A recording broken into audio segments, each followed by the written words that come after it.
What are we doing today, Bernie? What do you think? I'm here with Bernie, my assistant.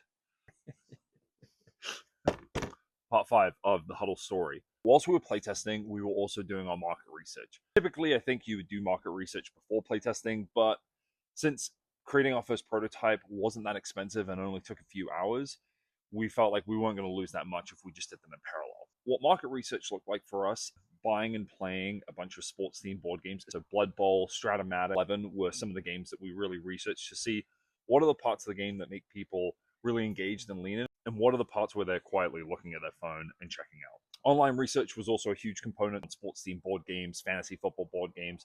We also used Reddit again as a great mechanism to understand sentiment for the concept of a fantasy football board game. Use the board game design, the tabletop design, the board game, and the fantasy football communities. One Sunday, I just went around to all of the board game shops in the Portland and Vancouver area, understanding where the sports themed board games fit in the mix of all of the other board games. Some of the aesthetic designs came away from that day. We also ran a few surveys to understand from friends, family, and our network what people thought about the concept of a fantasy football board game.